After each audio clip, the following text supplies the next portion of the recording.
अस्सलाम वालेकुम।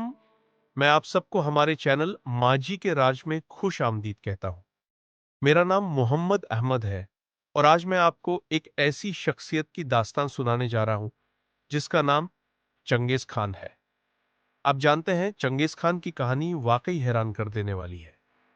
आज मैं आपको उस अजीम शख्सियत की कहानी सुनाने जा रहा हूँ जिसने अपनी हिकमत, बहादुरी और फतूहात के जरिए तारीख के सफ़हात पर अमिट नक्श छोड़ दिए हैं।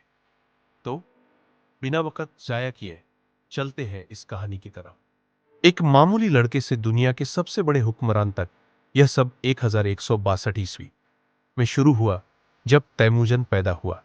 जगह थी मंगोलिया, आनून दरिया के करीब। उसके वालिद यसोघाई एक ताकतवर कबीले के सरदार थे, मगर तकदीर को कुछ और ही मंजूर था। यसोघाई की वफात के बाद तैमूजन और उसका खानदान मुसीबतों में घिर गया। खाने के लाले पड़ गए और कबीले वालों ने भी साथ छोड़ दिया। मगर यही मुसीबतें थी जिन्होंने तैमूजन को सख्त जान और बाहिम्मत बना दिया, जो आगे चलकर चंगेज खान कहलाया। बोरते, एक सच्ची हमसफर, यहां एक अहम किरदार आता है। उसकी बीवी बोरते तैमूजन की जिंदगी में अगर कोई सुकून और हौसले का सबब बनी तो वह बोरते थी। उसकी मोहब्बत और साथ ने तैमूजन को इस्तेहकाम दिया और उसे आगे बढ़ने का हौसला दिया, गुलामी से आजादी तक। मगर जिंदगी इतनी आसान कहां थी। ताइचूत कबीले ने तैमूजन को गुलाम बना लिया, मगर वह हार मानने वालों में से नहीं था। उसने जंजीरें तोड़ी, कैद से बाहर निकला और साबित कर दिया कि जो भी उसके रास्ते में आएगा वह उसे रोंद कर निकल जाएगा। सबसे करीबी दोस्त से सबसे बड़ा दुश्मन, जम्मू का। अब यह कहानी में एक और मोड़ आता है। जम्मू का, जो कभी तैमूजन का सबसे करीबी दोस्त था, अब उसका सबसे बड़ा दुश्मन बन गया। दोनों के दरमियान इख्तिलाफात बढ़ते गए और मंगोल कबीलों में खाना जंगी शुरू हो गई। मगर तैमूजन सिर्फ जंग जीतने के लिए नहीं निकला था, बल्कि सबको एक करने के लिए निकला था।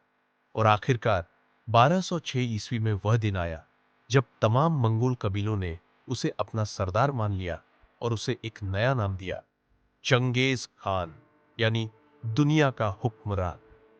सोचो जरा, एक मामूली चरवाहे के बेटे ने इतनी बड़ी सल्तनत की बुनियाद रख दी, बीजिंग से समरकंद तक। इसके बाद चंगेज खान ने चीन पर नजरें जमा ली। 1215 ईस्वी में उसने बीजिंग फतह कर लिया। उसकी फौजी हिकमत अमली इतनी शानदार थी कि आज भी उस पर तहकीक की जाती है। मगर उसकी फतूहात यही नहीं रुकी। 1219 ईस्वी में उसने ख्वारिज़्म सल्तनत का रुख किया। अगर मैं कहूं कि उसने वहां तूफान मचा दिया तो यह गलत नहीं होगा। उसने समरकंद फतह किया और पूरा इलाका अपने कब्जे में ले लिया। तलवार से नहीं, कानून से हुकूमत। ये सब सिर्फ तलवार के जोर पर नहीं, बल्कि एक मजबूत कानून की वजह से मुमकिन हुआ। यासा यासा एक ऐसा कानून था जिसने फौज में नज्म और ज़ब्त और मासूमियत में इंसाफ कायम रखा। एक मजबूत सल्तनत बनाने के लिए कानून का होना जरूरी था, और चंगेज खान यह बात समझ चुका था। फौजी हिकमत अमली और जीतने के नए तरीके। अगर जंग की हिकमत अमली की बात करें तो चंगेज खान की तकनीकें आज भी फौजी माहिरीन के लिए तहक़्क़ुक़ का मौजू है। उसकी बिजली की तरह तेज फौज, उसके गैर रिवायती तरीके, उसकी चालाकियां, यही वो चीजें थी जिन्होंने उसे नाकाबिले शिकस्त बनाया।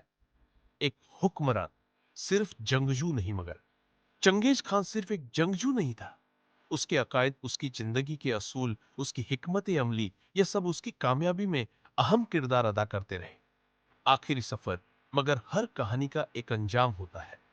1227 ईस्वी में चंगेज खान की वफात हो गई, मगर उसकी सल्तनत खत्म नहीं हुई।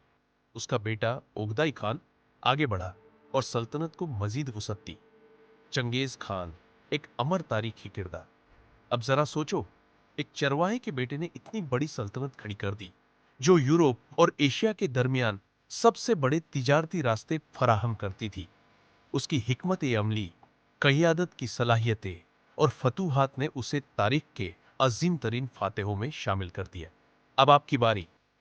अगर आपको यह कहानी पसंद आई तो हमारे चैनल माँ जी के राज को सब्सक्राइब करें, वीडियो को लाइक करें और अपने ख्यालात कमेंट्स में जरूर बताएं।